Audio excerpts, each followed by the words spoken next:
Well, good evening, folks.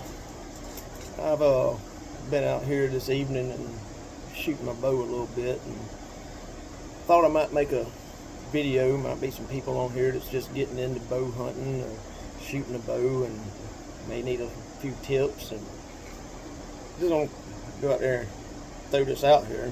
I'm not an expert. I don't shoot competitions. I'm good enough to kill a deer, and that's about it.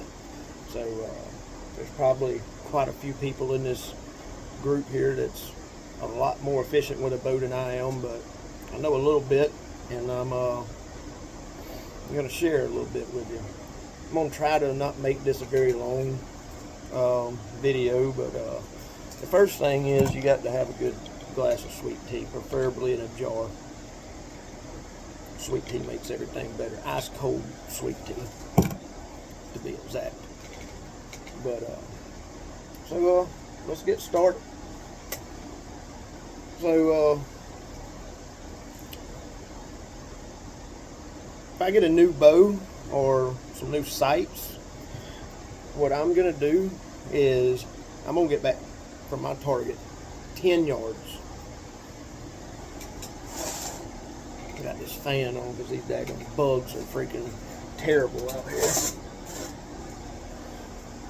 But so I'm gonna get back 10 yards, and that's where I'm gonna start at. I'm gonna get dialed in at 10 yards, and I'm gonna get my groups at 10 yards good. And I'm gonna use that top sight, and that's gonna be my 20-yard sight. I've got 4 sights on here, and what I do is I keep everything simple: 20, 30, 40, and 50. So once I get where I want it at, and I'm satisfied at 10 yards, and I'll move back to 20 yards. And I do not touch this top sight. I don't. Some people may. I don't touch this top sight. The only thing I adjust is this whole thing. I'll adjust this up, down, left, or right. And so if you don't know, if you're hitting high, you want to adjust high. You want to follow your arrow. So if I'm hitting high, I will adjust this up. If I'm hitting low, I will adjust this down. If I'm hitting to the left, adjust it to the left. And if I'm hitting to the right, I adjust it to the right. And then once I get satisfied at 20 yards, then I will go back to 30. And that's from 30 back, that's when I start adjusting my pins. So when you get to 30, and I'm trying to fly through this, I'm trying not to make this a long video. So you get back to 30, you should be good left to right. You should only have to adjust up and down, and then I will adjust my pin up or down. However, if it's hitting high, I'll move my pin up. If I'm hitting low, I'll move my pin down.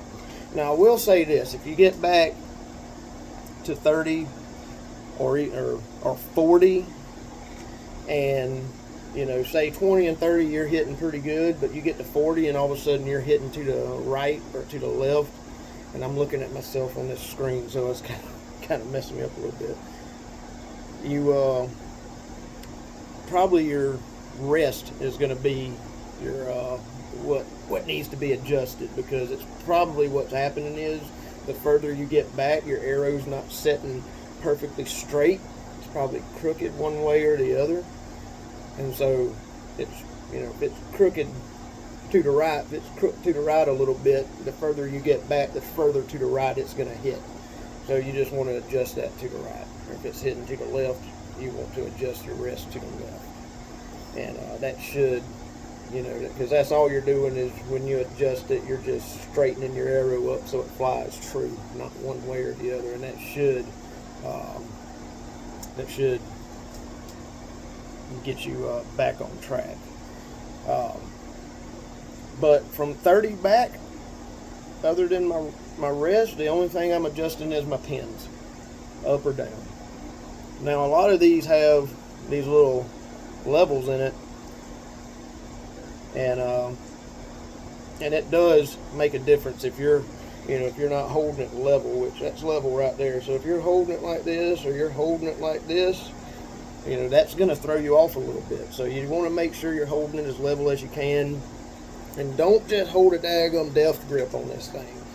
You know, because if you're holding that thing as tight as you can, when you release, you're probably going to flinch. It's going to flinch, and it's going to cause you to shoot this way or that way, and you're going to be hitting all over the place. And another thing is, you know, if you're out here shooting and, you know, you've been hitting good, you've been making good groups, and all of a sudden you start hitting all over the place, your arm's probably getting tired. Take you a little break, go inside, get you some sweet tea, take you a little break, come back out here, and you should probably be hitting a little better.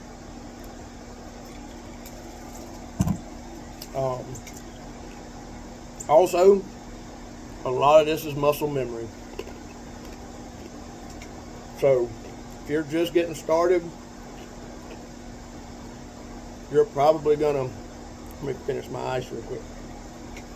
If you're just getting started, you're probably gonna have some arrows all over the place, and that's probably gonna be because you're not anchoring in the right spot every time. So, what I do, and you can get things like kissers and stuff that you can put on here that come back and they get right there in your lip, and you can pull it back. Look in your lip, right there on your lip. And but I don't have a kisser on this one. But my anchor, I put my knuckle. Let me set this down. I put this knuckle right here, right up under my earlobe right there, and it's kind of right there on my jawbone, and that little indention right there, and I hold it right there. That's my anchor, and my line's right there on the tip of my nose. So I know when I get back there and and my knuckles right there and that line's on the tip of my nose, that I'm good. You don't want to be right here one time and right here the next time, and you know, because if you're right here this time and then right here the next time, your arrows are going to be all over the place. You want to be in the exact same spot every time. And the more you do it, the better you're going to get at it. I mean, you're not going to get out here and be hitting dimes right off the bat. It's just not going to happen. But the more you get out there and you practice, the more muscle memory you're going to get, and the better you're going to get. So just don't get down on yourself. You get tired, take you a break, get you some sweet tea, and just keep practicing. Get out there as much as you can. And I'm bad about this, and I'm trying not to be, but you know, it's a good idea to shoot these things all year. You know, a lot of people get out there about a month or two before bow season comes in, and they'll pull it out. They ain't had it out since bow season, and they're rusty. I'm bad about it, but I'm trying to. We just built a house last year, so that got me all off whack. But if you can try to remember and make time to at least shoot, you know, once or twice a week, you know, and keep yourself from getting rusty, you know, that's the main thing. It's just like anything else. The more you do it, the more consistent you'll stay, the better you'll get. And, you know, and you can always, you know, look up YouTube videos and stuff, and talk to people around you that bow hunt, that's been bow hunting for a while, or some of them may shoot competitions, and ask them for help. You know, like I said, I'm not an expert. I just know a little bit, and I just kind of ran through this just to kind of give, you know, if you're new to it, to give you an idea of what to do. Another thing I was going to talk to you about is like I got 20, 30, 40, and 50. I'll also sit there and I'll get different, you know, different yardages. I'll sit there and get 22 yards or 27 yards or 37 or 35, you know, and shoot that way. Because if you're deer hunting, you know, you're not always going to have a 20-yard shot or a 30-yard shot. They'll be in between. And what I do, you know, if he's 20 to 22 yards out, you know, a lot of times I'll just use my 20-yard side. If he's 28 to 30, I'll use my 30-yard pin. If he's 25, you know, you're going to be directly in between your 20 and your 30. You know, if he's 27, you know, I'll aim in between my 20 and my 30 pin, and I'll aim just a little bit closer to my 30 pin. And, you know, you're basically kind of just guesstimating. And the more you do it, the more you'll figure it out. Because, you know, if you hunt like me and you're on public land out on the river where it's thick at, you know, you ain't always got time to throw up a rangefinder and range a deer. And so what I'll do is when I get up in the tree, or if I'm on the ground, I'll take my rangefinder and I'll range find trees and say, okay, well, that tree right there is 30 yards. So if that deer is close to that tree, I know he's somewhere around 30 yards. That tree right there, that's 20 yards. That tree right there is 40 yards. You know, make reference points. So, and do them all around you, because he may be over here. He ain't gonna always be out in front of you. He may be over here.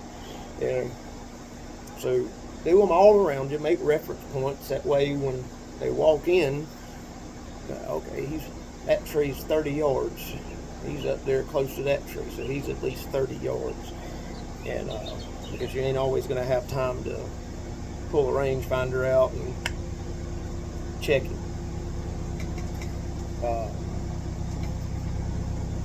But that's what I do. That's about all I can think about for this video.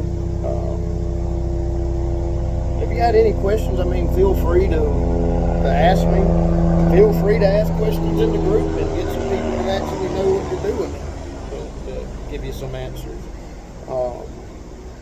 You know, there's probably going to be some people in the comments saying, oh, well, you don't really know what you're doing, blah, blah, blah. There's always some people out there, you know. If you're better than me, I'm glad. I'm happy for you. You know, I'm happy that you're better. But, like I said, just get you some sweet tea, get out here and shoot, have you a good time, and good luck to everybody this coming bow season. I hope you get a big one. Hope you put some meat in the freezer, and I'll see y'all out there. God bless.